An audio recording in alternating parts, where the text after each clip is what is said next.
Hey everybody, it's Lisa Leslie. We are back again, another episode of Between the Lines, presented by Microsoft Copilot. My next guest, three-time All-Star, two-time WNBA champion, and Olympic gold medalist. Yes, I was there to witness that as well. The lefty who is leading, of course, the LA Sparks right now this season, the dog herself, and that's DAWG. Get it right. Kelsey Plum, thank you so much for joining my show. I really appreciate it.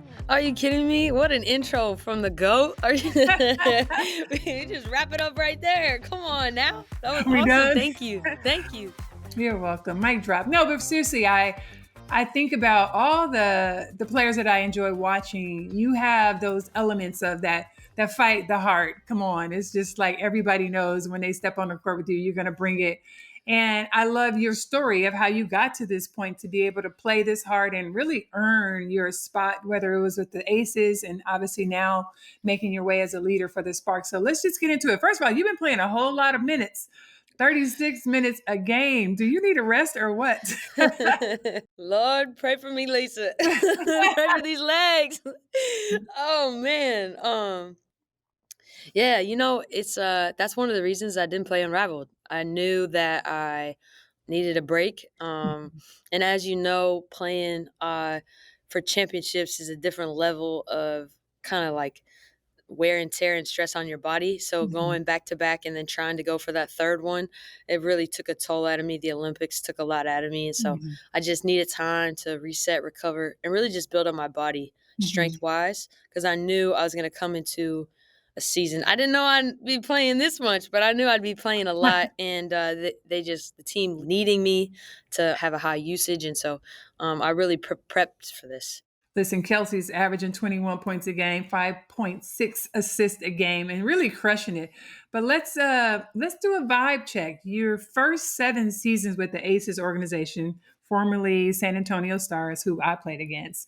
How are you feeling with the new team, new city? LA. I don't know how new the city is for you, but anyway, you in LA and you clearly have new fans.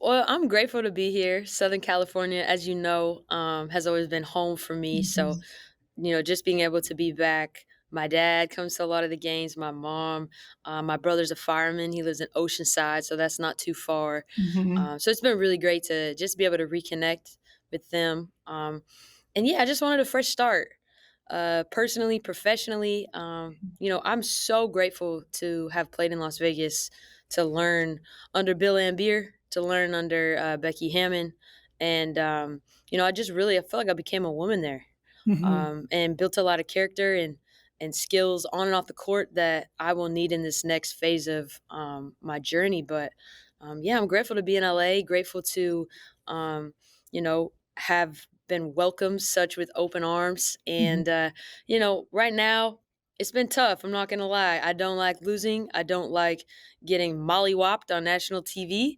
mhm. Um, but Lisa, I promise you, but on my deathbed, we are gonna get there. It's Yeah. just how it is. You got to build and chip away, and that doesn't happen overnight. And so I have faith in what we're building here, and it's gonna take some time.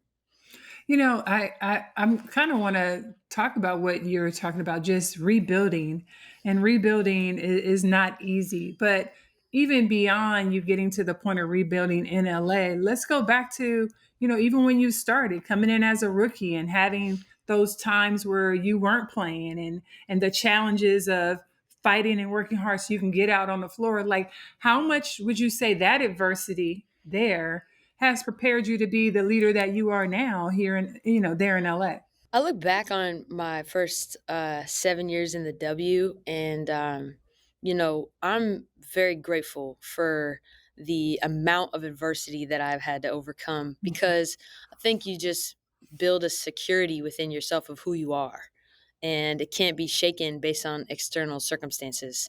mhm, When I was drafted to San Antonio, it was a hot mess. And, a lot of times when you're drafted number one, you have a lot of support and insulation to be able to fail, but in a way that is growing your game, growing your confidence. And that necessarily wasn't the case for me. And yeah, so I had to kind of just get it out the mud. And I struggled immensely. I think I would have struggled immensely even if I had a ton of support. Mhm. And so it was one of those things where I'm actually really grateful though, because I saw the bottom of the bottom, Mhm. and I think when you have a level of, it's funny, the rookies nowadays, I'm like, y'all have no idea. We were Right. practicing at a YMCA, got kicked off for kickball at 2 p.m. We're eating Peter Pan peanut butter. I mean, there's levels to this. Right. I was carrying the uniforms on the plane because I was Yeah. a rookie, Yeah, and yeah. I forgot them on the plane. Like, there's just Shut different. up. Yes, it's just different. And so I'm really grateful though, because I think that you see how far the league has come in general, Mhm. and the Sparks or the Aces or wherever. I'm just like, no, this is really cool to have like a kind of a full circle moment. And so I feel grateful almost that I get to be in the new generation, but I kind of experienced some of that old Oh, yeah, you know what I oh, mean? so I do, trust I me. know you know what I mean. As a rookie, they come in and like you're saying, the experience is that if they're struggling, and some of the rookies have more success than others, but when you struggle, and you have a good support system and you have vets that are supporting you, but maybe your initial impact is not what you want it to be. You Mhm, start to set these goals, but you also start to question yourself, like, are you good enough? Am I supposed to be here in this league? Or you take a very confident role, like I feel like you've always had, where it's like, give me a second out there on the court and I'm gonna make, you know what I mean? I'm gonna make lemonade out of it. Like, give me my opportunity. And I felt like watching you, I can see that. And I mean, we say dog in the way that, it's cute now, but I mean, in the real way of like mhm, that fight in that heart. Like, give me my opportunity and I'm gonna take full advantage of it. And I feel like a lot of players can really learn from that, mhm, hearing your story, one, but two, just your approach. Like, what are you thinking about and what keeps you so motivated to come out and play as hard as you do on both ends of the floor? Like, what is that engine? Have you always been like that, like as a kid, or is it just something you've developed over time as a pro? I think it's so interesting in today's game. I saw TJ McConnell say it on a podcast and it really stuck with me. Playing hard is a skill. Right. And you'd think you'd not have to learn it, but at this level, some people have it innately. And then I think that over the course of my career, I realized, oh, I'm going to have to play this hard every possession to be as impactful as I want to be. And that means that all the prep work before the game starts is immensely important into what Mhm. the game is actually, right? Because the type of shape you have to be in, the type of mentality you have to get yourself in before a game is like you're going to war. Mhm. Um, and I think that actually playing for Bill Beer really helped me because he was a bad boy, no pun intended. Yeah. But he taught me, Kelsey, you play so hard, your skill will take over. Mhm. And that's when anxiety and nerves and all that kind of fades to the side. You play as hard as you can, and you're most as prepared as you can be. That's when that kind of takes over. So I think that skill was learned the first Mhm. couple years from Bill, Yeah. and then when you get to realize, okay, this is what it's like, you just can't turn it off. I mean, you saw me play in the Olympics. Like, I come in and I try to just be a menace to Disruptive. society. Like, like in the gold medal game, I'm like, ooh, sub me in, baby. Like, let's do this. You Yes.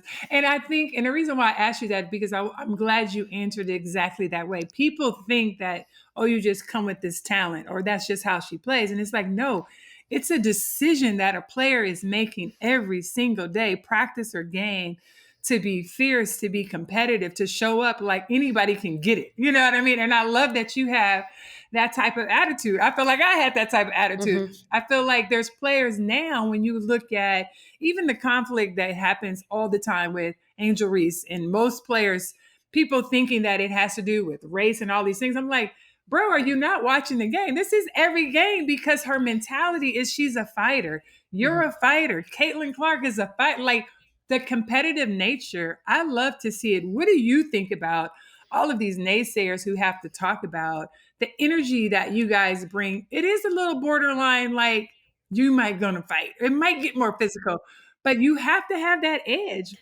It's so funny because Lisa, when I'm out there, I'm cracking jokes. I'm having a ball. I'm talking to the people on the sidelines, because I play with a sense of joy. But as soon Mhm. as the possession starts, you're right.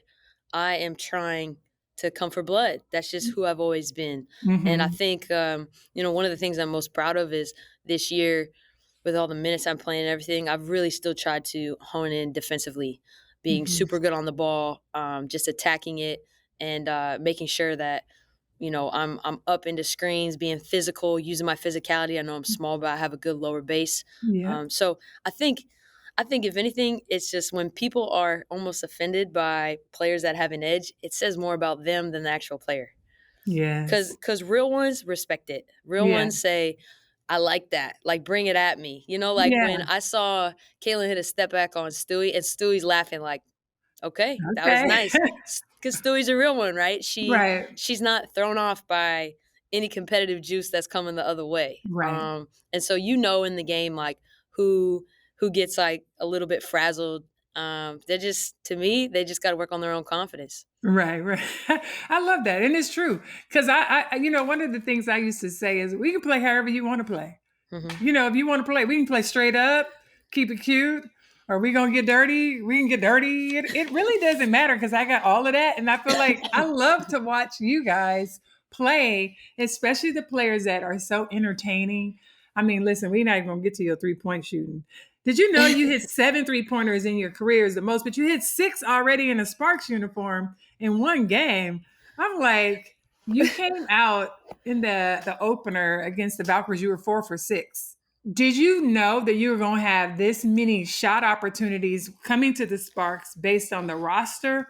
Or is this normal? Because I feel like watching the Vegas Aces, you put up quite a few shots too. Like you wasn't ever shy about taking your shot coming down.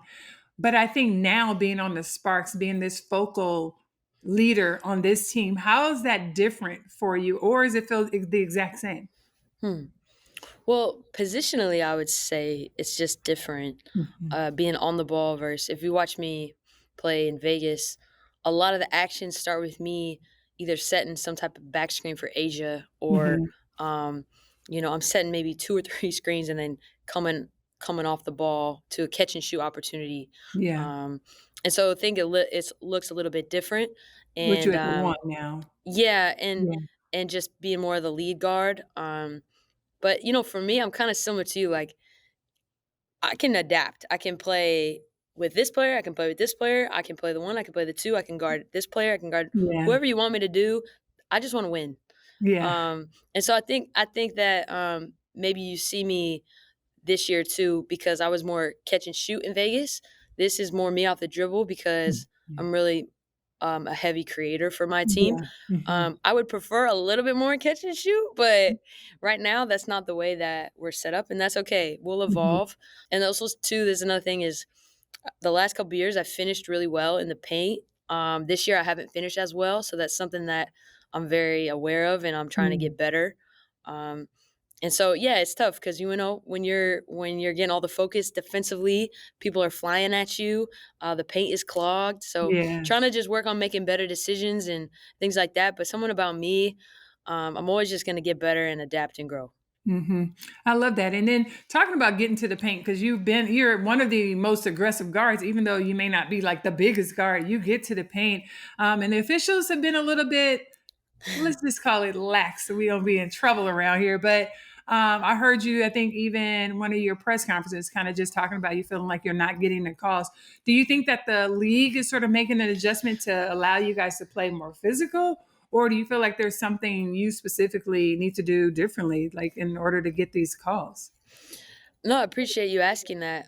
We actually, me and the league had a very positive conversation around the officiating and I'll gladly pay that fine because I think I got to the point where I felt like if we want to play football on both ends, let's play football, but we Right. can't play football on one end and then tennis on the other. Yeah, yeah. You know what I mean? And so I felt like Absolutely. it's just like the perimeter calls that a lot of the other guards that I'm playing against in that game are it's ticky tack Hmm. Hmm. versus what is on in and out every single possession. Like I welcome physicality. I don't want to be a guard that is a complainer or soft. And so I Mhm. have no problem banging, but the thing is, it's like when you're hand checking and almost dry humping every play on the perimeter, it gets to a point where, as a player, you're like, okay, fine, but don't call me for a ticky tack foul on the other end, right? Like, Facts. let it be both ways. And so we've had some good conversations, and I appreciate them coming out and saying, hey, listen, we'll be better. Um, they've also told me you're very hard to officiate because you're strong, so you don't get knocked off your center of line. Mm. And so some contact for you that looks marginal might not be marginal for someone else. Mhm. And Huh. so that's Okay, just that's something. fair. Yeah, and so that's something that's like, okay, I can, I can see that, but I also don't wanna be penalized for being in the weight room in the off season. Right, right. So we've had some good conversations, but at least at 100%, I need to be better. I need to be Mhm. better, making better decisions when I do get past the first line, and then I Mhm. also need to be better at, finishing in the paint. Because 'cause let's be real, the contact's not going away. Yeah. How is it being back with Dearica Hamby? I got a chance, obviously, to cover Unrivaled. Got a chance to watch her up close, every other, day, playing and practicing. And again, it's hard not to describe, but I guess sometimes I say a wolf instead of a dog just to have another word. But when I tell you the motor she has, how's that been for you guys just linking back up and, just trying to find, obviously you want to get on a winning path and more wins under your belt, but just being back together. Yeah, no, D's awesome. We've always had a great relationship. And that's like exactly what you said. Dierka plays as harder than anyone, on Hmm. both ends of the court. And she's someone that you show up in a game, you're going to get her a effort and Hmm. her energy, right? Um, and she's had a tremendous individual season, and we're going to continue to connect on pick and rolls and transition, and I think that just as time goes by, we've gotten better, and like you said, it's like it's going to translate into winning. It's just gonna Hmm. keep stacking those days. But I'm so proud of Dierka. I mean, she's a mama too, and shows up and puts work in, and it's extremely impressive. Yes, yes. So let's talk a little bit about your game because you knock down threes, you can get to the bucket, your mid-range game. You're talking about improving on the inside. Is that the one thing, if you had to say, I'm trying to add this to my bag, what would that be? Ooh, I think definitely finishing in the high paint, Hmm. floaters, um, floaters, and then also too more just the decision to either shoot it or kick it. Um, Hmm. and it's something that's a split second, but it makes all the difference. And Yeah. so quicker decisions in the high paint, I would Hmm. say. Hmm. Um, because there's no way you can shoot a higher percentage from three than in the high paint. I mean, come on, Lisa, what are we talking about here? Yeah. Right? So It's I'm gonna tough. be better. Yeah, Yeah. it's tough. It is It is. tough. But yeah, that's what I'd say I'm focused on the Mhm. most right now. Okay. Okay. Cool. All right. So let's get into the thoughts about these other teams around the league. Listen, the WNBA has only been going for a month. I mean, in this month, we have seen some amazing highlights. We saw Caitlin Clark is back. She just had 32 points. That was crazy. 8 rebounds, 9 assists. I mean, right there, almost having another triple double. How hard is it or fun is it to play against Cece out there? Yeah, I mean, I haven't played her this season. Oh, you haven't Got played it. her this season. Okay. No, only had a chance to play her last season, but Hmm. I mean, she brings the show. Literally with her game, and then also with the fans on the road. funny Yeah. story. Funny story. We played Indiana in Vegas last season, and Hmm. my dad, he's a little bit of a firecracker, and Okay. he That's where you get it from? yeah, I might get it from my dad, my mom too, and Oh. he he was at a bar and someone was wearing a Indiana Fever 22 jersey. He was wearing Aces at the time, number 10, Uh-huh. and my dad said, "Hey, I just want to let you know." He didn't tell me this till after the game, but he went Uh-huh. up to the fan. He said, "I just want to let you know, uh, the Aces got it tonight." And the fan was like, "We'll see about that."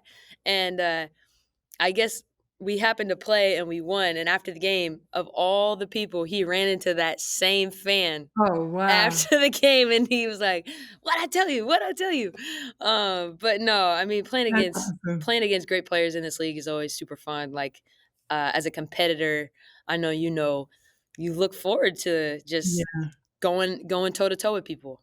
The competition, every single team, it's like no guarantees that you're going to win or lose.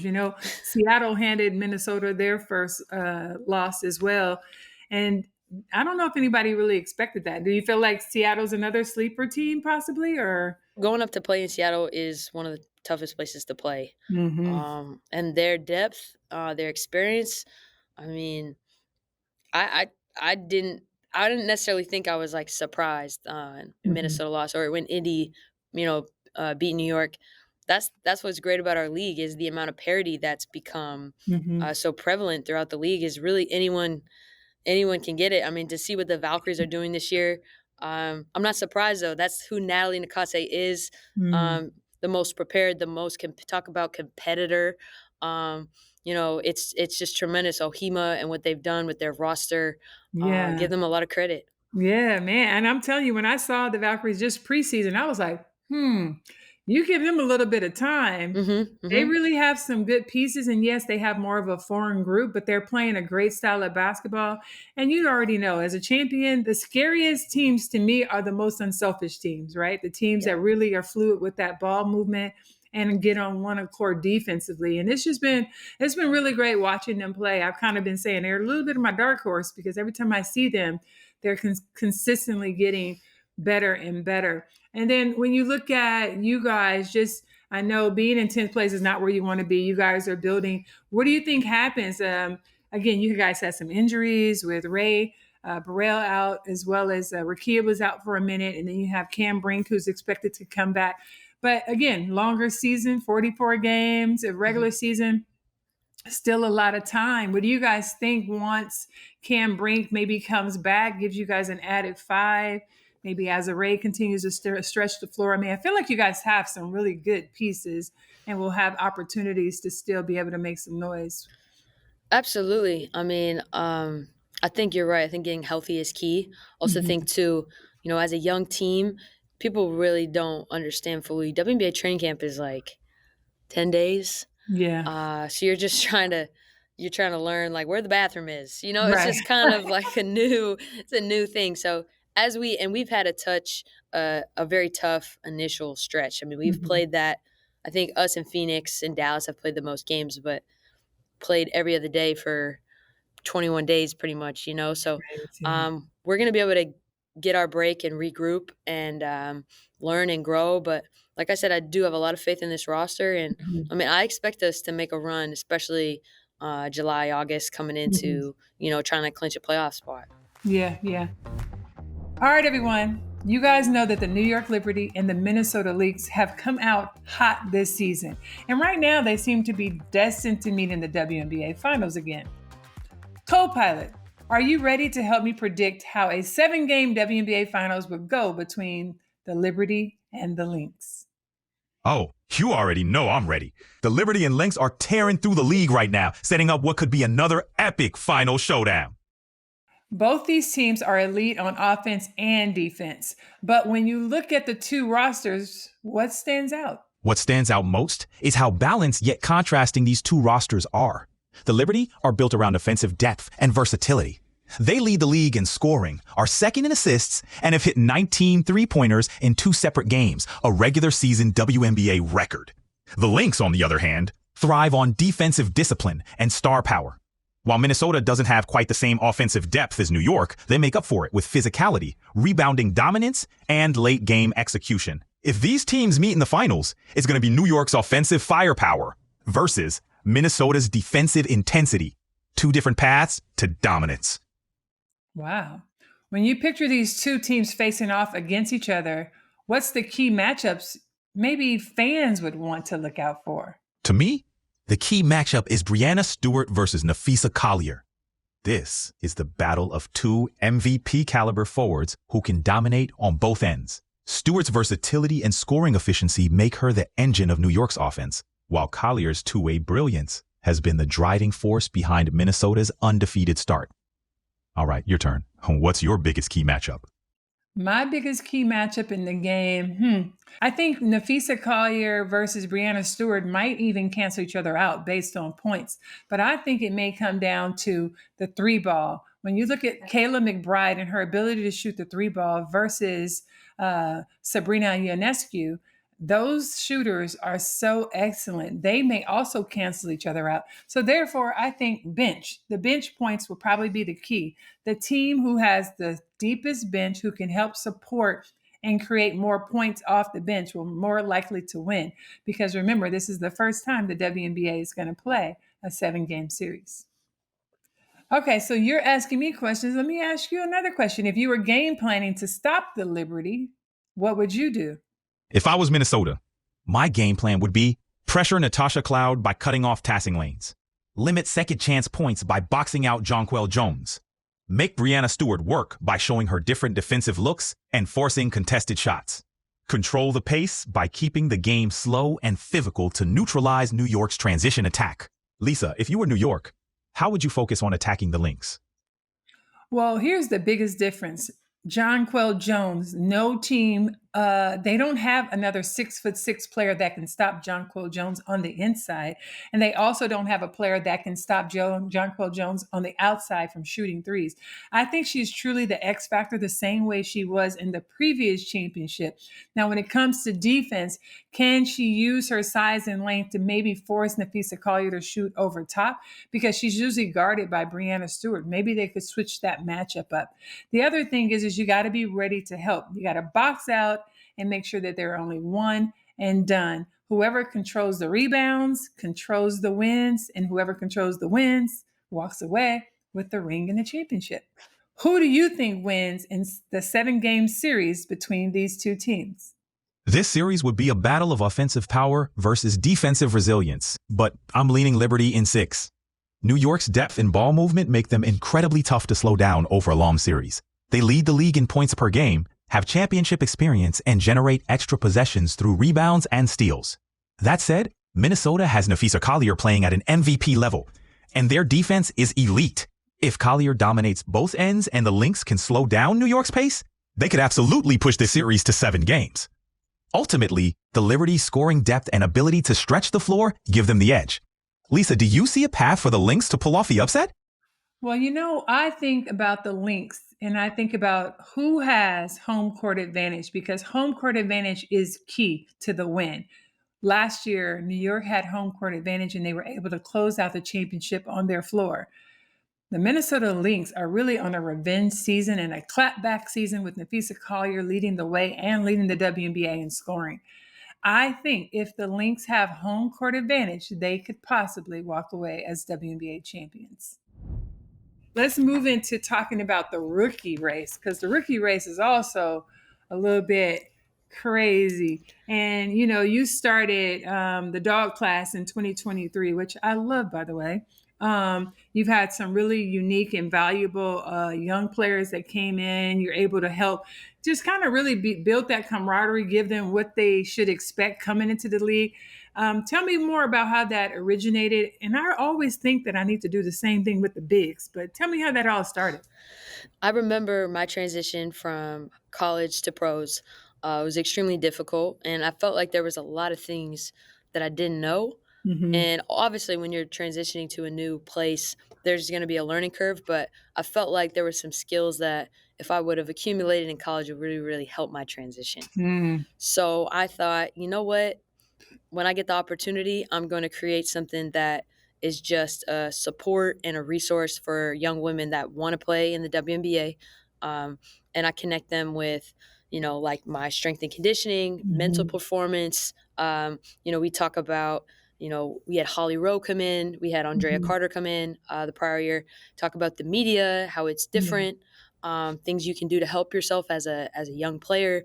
And really just, I get on the court with them. Like, I do every single thing with them for an entire weekend of, and so just kind of training. Cause I remember when I first worked out with Sue Bird, I was like, oh, I thought I was going hard. I thought I was in shape. Like, this is not what I thought it was, Yeah. And so sometimes you just need that awareness built, and, you don't know what you don't know. And so I just wanted to be able to provide a resource and a touch point. And then after they leave too, like they have my phone number, and I've also connected a lot of players with people around the league, right? Mhm. So, hey, so and so, Chelsea Gray is my favorite player. Great, I know her. Here's Yeah. her number. Call her. She has a Yeah. lot of wisdom, and so just kind of things like that to, Yeah. because we are a community. We are, Mhm. really trying to shine light on each other and therefore grow our game. And I just think it's very important, and it's something that our game doesn't have. Yeah, I love it so much. So when we talk about those young players you've had a chance to touch with, those are guards, but this rookie of the year race still very, very Mhm. early. Kiki Irifin, she won the rookie of the month. She didn't even know that was a such thing. She's averaging more points than she did, points and rebounds actually, than she did in college. What are your thoughts on the Paige Beckers getting buckets? She's back from her concussion protocol. She's averaging 17 points, 6 assists. And then Sonia Citron, who I always thought was very good. I wasn't surprised that her ability to play defense and her fight. She's averaging 13 points and 4 rebounds. You have any thoughts on this rookie race right now? Yeah, I mean, I haven't got a chance to see Kiki live Oh because yeah. just we haven't played him. Hmm. But you're right. What both of them are doing is incredible. And yeah, I mean, there's another team too that, just I don't think the record is an indication of how good they are or their Hmm. ceiling. Um, and yeah, Paige is that's a tough one, Lisa. Yeah. I would say though, any rookie that scores 35 points, any player that scores 35 points in a game, Yeah. um, that's That's respectable for that's real, pretty right? hard to do. Yeah, that's not easy to do. And I just think too, it's cool to see that there's a lot of players doing well. That's what our game needs. So I don't really have a pick right now. It's a little Yeah. early, Okay. but if I had to, I'd probably say Paige, even though she was talking trash to me, and I'm like, where did this come from? Where did this come Oh, it's from? Paige a trash talker. Okay, we got to catch up with Paige for sure. So you have obviously you came into the W. Did you have any like vets welcome you in? Did you have any of those moments, physicality out there? Oh, of course. Actually, my welcome to the league moment was Cappy Pondexter. Uh, Oh, she just straight up ISO'd me 3 possessions in a row, and oh, the third one I got benched for the rest of the game. So Cappy, appreciate the character built from that one. yeah, man. I'm telling you, Cappy was no joke, boy. Don't That's mess an with excellent Cappy. player. Ugh, that's a bucket right there. Can you speak to the journey maybe of some of these rookies who have a long road ahead of them? Everybody doesn't, they can't see it. You know what I mean? There's a Hmm. point where you could have given up even on yourself, but they can't see that possibility. Is there anything you say to them? I mean, I firmly believe with all my heart, if you can imagine something that you want in this life, you can get it. Okay, come on. You've been Um, preaching to them. Come I love on. it. So I think that's number one. And if you have a desire to play in the WNBA, to be an all star, Mhm. whatever it is, God put that desire in your heart. That's not a coincidence.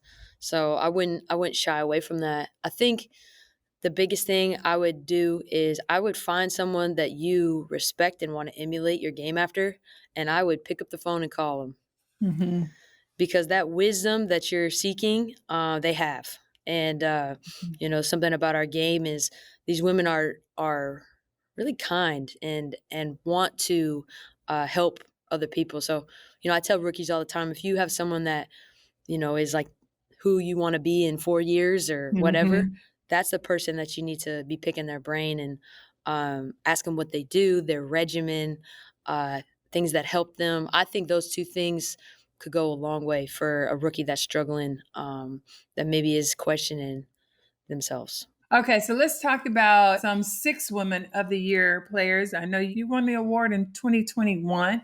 So I got to ask you and see who sparks your mind. And again, this is probably tough because you're playing. So you may not get a chance to see these women, but Van Loo, obviously you've seen her at Golden Oh no, State I already. have I have my pick, and You it's got your not on pick? it's not on the radar. Really? Yes. Okay, so we got Johannes from New York, Jessica Shepard in Minnesota, Maddie Segrist in Dallas. No?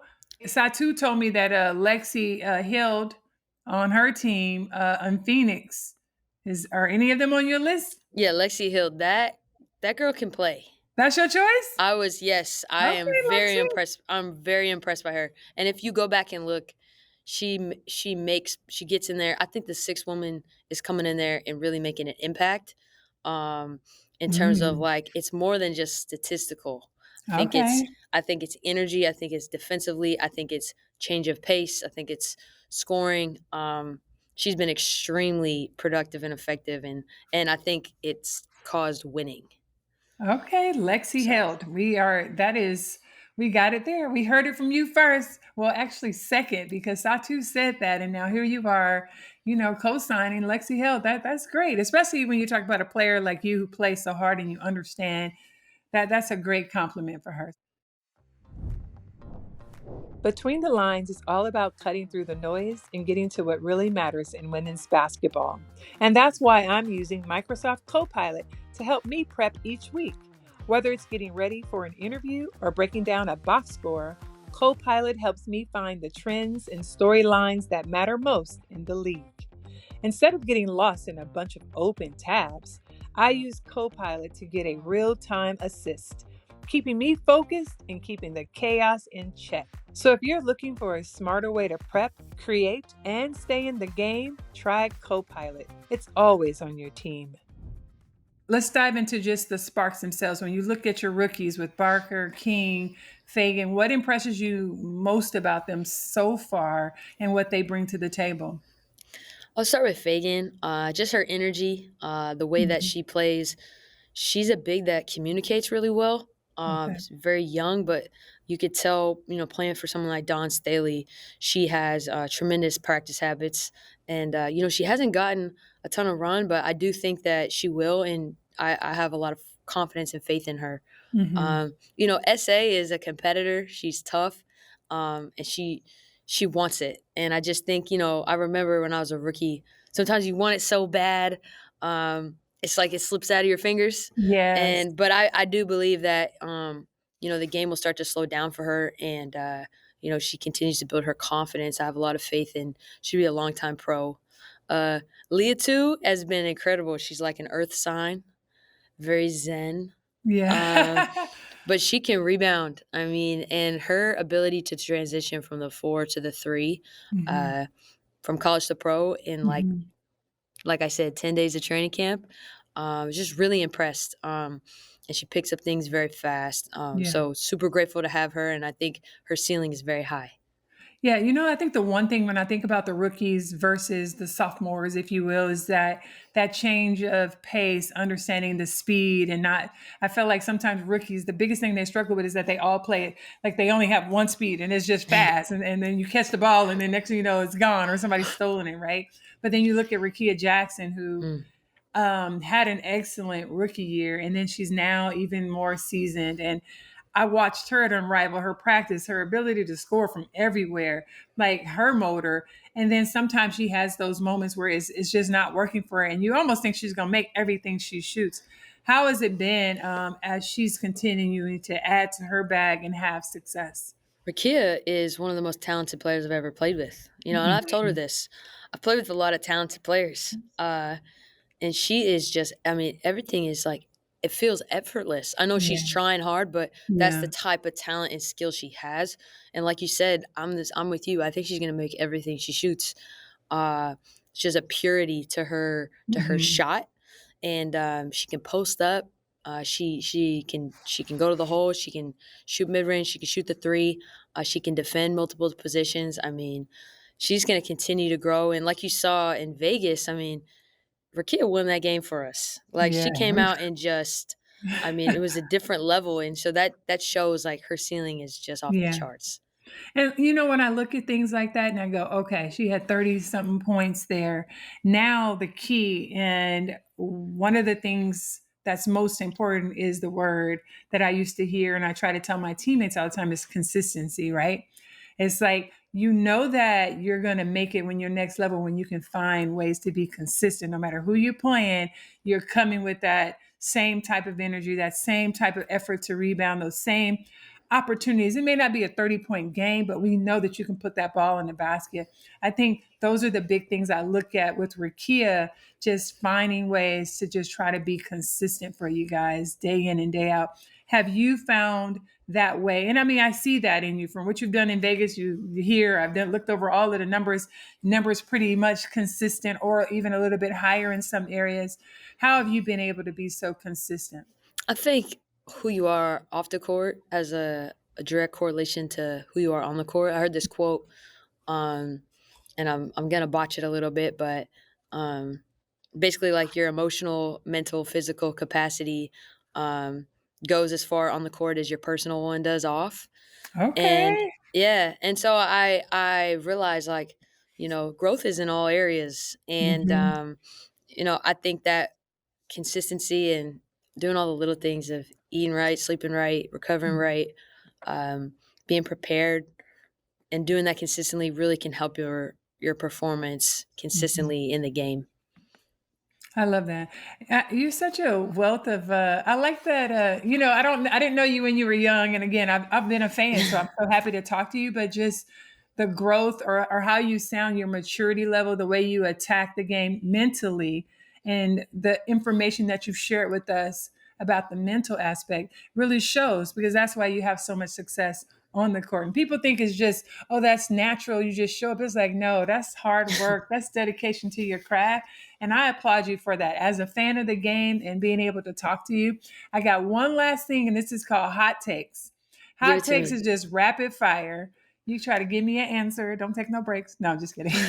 You just give me an answer, and you fill in the blank. Here we go. First, I want you to create your perfect player. She'd have the handles of Chelsea Gray, Chelsea Gray. Okay, the mid-range game of Maya Moore, the defense of Elena Beard. the three-point shooting of. I'm gonna take myself, Let's go. I like that. And the post game of Asia Wilson, Asia was all right. Now you winning. Who is the best trash talker that you met, or what is your best trash talking line? Diana Oh, Diana. Taurasi. Best trash talker. Okay. Things I cannot say on this TV Okay. show. All right. Fair enough. Who is the one player who's not in the league that you think should be in the league right now? Ooh, Alexis Peterson. Okay, Alexis Peterson. Okay. She plays for Germany. Oh, okay. I don't Point know her. guard. Oh, really? Okay. She needs to be in the league. She needs to be in the league. Okay. What's worse, missing both free throws or getting crossed over? Oh, do you fall? Yeah, but you get a little tripped up. Yeah, getting crossed over. Getting crossed over? Yeah, You ready to miss 2 free throws? that's a good point. I'll probably say missing 2 free throws. Yeah, you're right. Missing 2 free throws. Okay. Well, I mean, your answer is right. I just felt like I was like, I think missing 2 free throws, because you don't know when those free throws. I don't know. The crossover don't mean they scored. They just crossed you over. Oh, I thought you meant okay. I'll take 2 free throws. Maybe, we don't know. Okay. Last one. The iconic cigar photo of you after winning the championship has gone everywhere. Is there anyone you would ever want to share a cigar with? Future, past, present? Yeah, shoot, Lisa, me and you win a championship. Okay, fine. Win a championship. I think that might be. I'm not really a smoker, but I don't have a problem holding and making it look like I'm doing something. So win a championship in LA, and you know what? We lighten up. Say less. I'm gonna All hold you right, to all it. right. Well, that's all that I have for you guys today. Kelsey, listen, I can't thank you enough. It's really a pleasure getting a chance to know you more, because, like I said, I fangirled watching you. Love your game, your heart, your fight. Happy to see you in the purple and gold, of course. So welcome to LA, and I'll be there soon. I know somebody's going to have their jersey retired, so I get a chance to see you. But that's it, everybody. Tune in next week to Between the Lines with Lisa Leslie, presented by Microsoft Copilot, and we'll be back for another show. Thanks again, Kelsey. Thank you. Thanks for having me.